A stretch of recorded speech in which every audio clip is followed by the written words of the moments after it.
Hello दोस्तों, स्वागत है आपका मेरे चैनल BSR स्टडी पर। आपको इस चैनल पर जीव विज्ञान की क्लास फ्री में दी जा रही हैं, साथ में नोट्स भी फ्री दिए जा रहे हैं। चैप्टर 5 वन से गति विविधता के सिद्धांत पार्ट 2 है। मैंने पार्ट 1 अपलोड पहले ही कर दिया है, अभी आपका पार्ट 2 है। अगर आप मेरे चैनल पर नए हैं तो मेरे चैनल BSR स्टडी को सब्सक्राइब करना ना भूलें, मेरी वीडियो को लाइक और शेयर करना ना भूलें। मेंडल का नियम। पहला है आपका प्रभाविता का नियम। मेंडल ने 3 नियम दिए थे, ठीक है। क्या मेंडल ने 3 नियम दिए थे। पहला नियम है आपका प्रभाविता का नियम। अब ये प्रभाविता का नियम क्या होता है, इसके बारे में हम जानेंगे। अब ये प्रभाविता का नियम क्या होता है। अब इसमें आपकी हेडिंग है, जब प्रभावी लक्षण का जीन तथा अप्रभावी लक्षण का जीन साथ में उपस्थित हो तो प्रभावी लक्षण वाला अपना लक्षण प्रदर्शित करता है और अब प्रभावी वाला लक्षण प्रदर्शित नहीं करता है। अभी जो मैंने आपको 7 लक्षण पढ़ाए थे, जो मैंने 7 लक्षण पढ़ाए थे आपको, उन 7 लक्षण में मैंने बताया था आपको उनके लक्षण होते हैं। फिर क्या होते हैं, वो प्रभावी भी होते हैं और अप्रभावी भी होते हैं, ठीक है। क्या लक्षण होते हैं, फिर वो प्रभावी भी होते हैं, अप्रभावी भी होते हैं। मैंने वो चीज़ आपको बताई थी, ठीक है। अगर आपने वो चीज़ अच्छी तरीके से याद नहीं करी है तो ये चीज़ आपको समझ में नहीं आएंगे, ठीक है ना। अब इसमें ये कह रहा है, जो प्रभावी वाला लक्षण है, जो प्रभावी वाला लक्षण है, ये अपना जीन प्रदर्शित करता है, दिखाता है। लेकिन अप्रभावी वाला जो लक्षण है वो अपना जीन प्रदर्शित नहीं करता है। अब ये कैसे होता है, जैसे मान के चलो मैंने यहाँ पर पहले ही लिखा हुआ है। अगर मैं आपको इसे कॉपी पर बना कर दिखाऊंगा तो वीडियो ज़्यादा लंबी हो जाएगी, इसलिए छोटे छोटे पार्ट अपलोड करो, जिससे बच्चों के भी जल्दी से जल्दी अपलोड जल्दी वो अपनी पढ़ाई कर सकें, वीडियो जल्दी अपलोड होगी।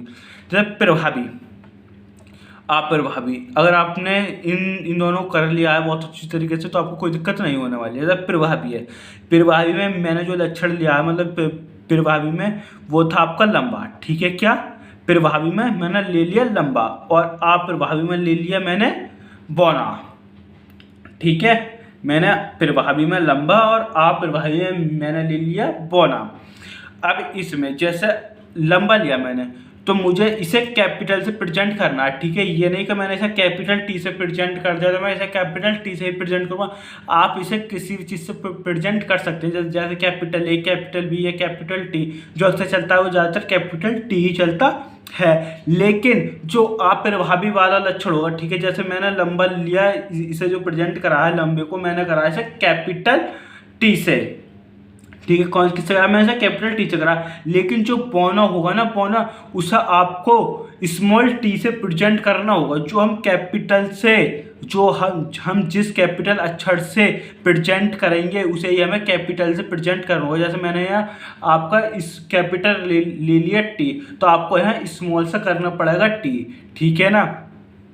जैसे लंबा है हमारा कैपिटल और तुम्हारा है बौना है इसमें स्मॉल, छोटी टी, ये बड़ी टी, ठीक है। जब इनका संकरण आपस में होता है तो आप देखिए इसमें से कैपिटल T आता है, फिर इसमें से स्मॉल t आता है। तो जब इन दोनों का आपस में संकरण होता है तो आप देखेंगे इसमें आ रहा है आपका कैपिटल T और स्मॉल t। तो जो कैपिटल T है वो अपना जीन प्रेजेंट कर रहा है, लेकिन स्मॉल t जीन प्रेजेंट नहीं कर रहा है।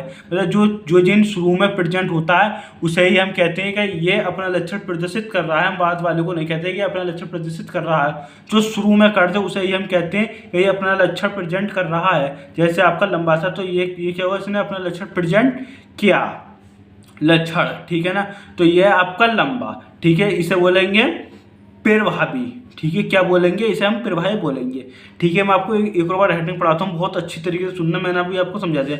जब प्रभावी लक्षण का जीन तथा अप्रभावी लक्षण का जीन साथ में उपस्थित हो, ठीक है, जबकि आपके ये साथ में उपस्थित हो, दोनों उपस्थित हो, प्रभावी लक्षण वाला अपना लक्षण प्रदर्शित करता है, लेकिन तथा अप्रभावी लक्षण वाला जीन अपना प्रदर्शित नहीं करता है, ठीक है। जैसे इसमें प्रभावी वाले ने देखो अब लंबा था तो लंबा प्रेजेंट कर दिया, लेकिन अप्रभावी वाले ने इसमें प्रेजेंट नहीं करा, मतलब उसने नहीं दिखाया, मतलब उसने प्रदर्शित नहीं करा। इसे ही हम प्रभाविता का नियम कहते हैं। दूसरा नियम है आपका पृथक्करण का नियम। ठीक है, कौन सा नियम है आपका? पृथक्करण का नियम। कारक युग्मक बनाते समय आधे आधे पृथक हो जाते हैं, युग्मक में चला जाता है। ठीक है, आधे आधे पृथक होकर के किसमें? युग्मक में चला जाता है। इसे ही हम पृथक्करण का नियम कहते हैं। जो भी आपके जो युग्मक हैं वो आधे आधे टूटकर युग्मक में चले जाते हैं, उसे ही हम पृथक्करण का नियम कहते हैं।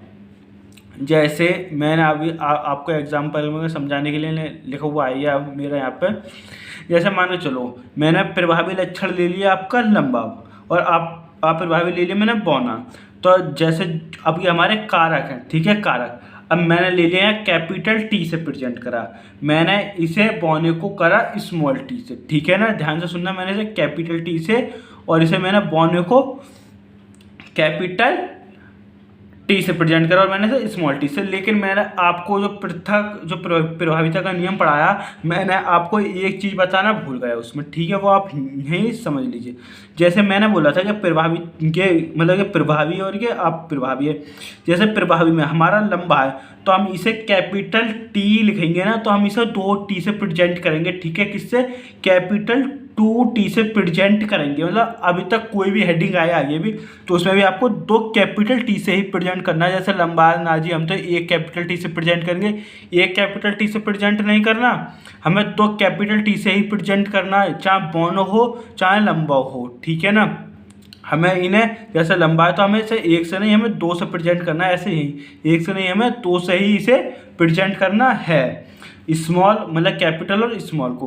अब मैंने आपको इसमें देखा था जो युग्मक होते हैं वो आधे आधे पृथक हो जाते हैं, पहले यहाँ तक समझिए। अब आधे आधे पृथक हो जाते हैं, जैसे आपका कैपिटल टी है, जब कैपिटल टी 2 है तो आपके ये क्या होते हैं, ये अलग अलग हो जाते हैं, मतलब पृथक माना ये अलग अलग हो जाते हैं।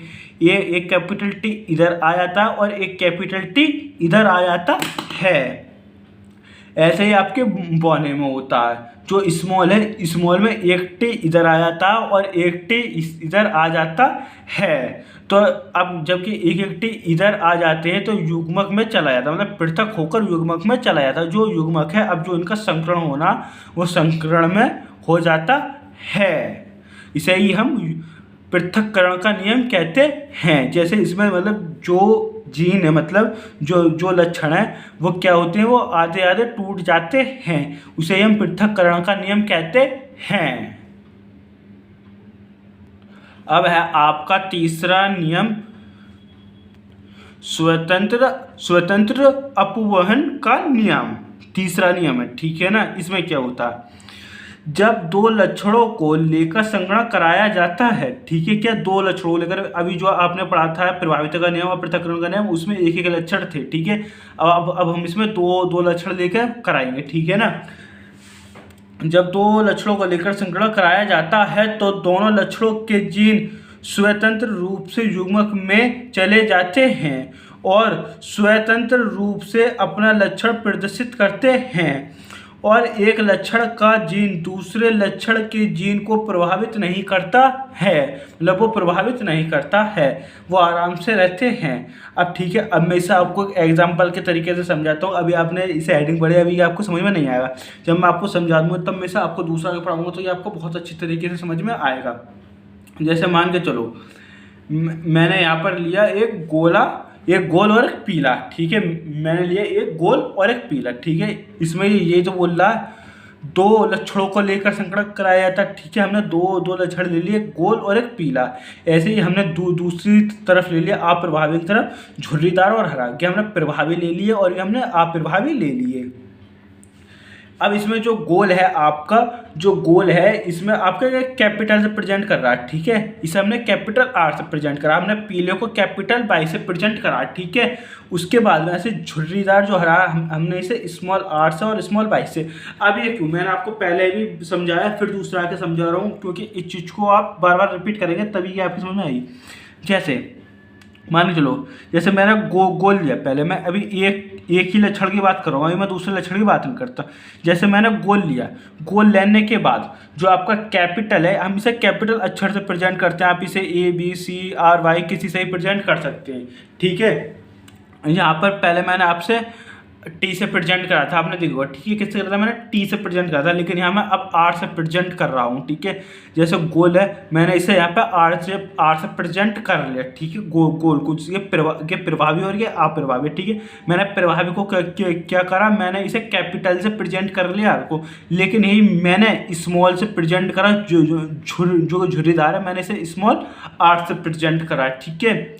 ध्यान से समझना, इसे मैंने कैपिटल आर से और मैंने यहाँ इसे स्मॉल आर से, जो होता है जैसे ये बड़ा आर है या छोटा आर है, तो इस तरह प्रेजेंट करना। अब जैसे यहाँ मैं कैपिटल वाई से प्रेजेंट कर रहा हूँ पहले वो, ठीक है। किससे प्रेजेंट कर रहा हूँ, कैपिटल वाई से प्रेजेंट कर रहा हूँ। इसी तरह आपको यहाँ पे कैपिटल वाई से प्रेजेंट करना, यहाँ पर कैपिटल वाई, यहाँ पर आपको स्मॉल वाई से प्रेजेंट करना होगा। जो हरा है आपको यहाँ पर किससे करना होगा, स्मॉल आर से प्रेजेंट करना होगा, तब के यहाँ प्रेजेंट हो जाते हैं। अब प्रेजेंट होने के बाद यहाँ पर ये क्या होता है, इसका आगे का प्रोसेस है ये। यहाँ पर हमने ये कहता है युग्म में चले जाते हैं। अब ये युग्म में कैसे जाएंगे, मैंने यहाँ से ले लिया कैपिटल आर कैपिटल वाई, ठीक है। ऐसे ही मैंने यहाँ स्मॉल आर और स्मॉल वाई ले लिया। जब मैं इन दोनों का संकलन कराता हूँ आपस में, ठीक है ना, क्या मैं इन दोनों का संकलन कराता हूँ आपस में, तो आप देखेंगे capital R small R capital Y small Y, तो आपका इसमें क्या मतलब जो बनना है गोल और पीला बनना है, ठीक है। क्या बनना है, गोल पीला। वही जो नियम मैंने आपको पहले समझाया था, जो प्रभावी लक्षण है वो अपना जीन प्रेजेंट करते हैं तथा अप्रभावी लक्षण वाले अपना जीन प्रेजेंट नहीं करते हैं। ऐसे ही इसमें, ठीक है। जैसे इसमें कैपिटल आर है, देखो मतलब स्मॉल आर है स्मॉल वाई है, तो ये अपना लक्षण प्रदर्शित नहीं कर रहे, लेकिन जो कैपिटल आर और कैपिटल वाई है वो अपना लक्षण प्रेजेंट कर रहे हैं, ठीक है। जैसे गोल पीला, ऐसा ही हम स्वतंत्र अपव्यय का नियम कहते हैं।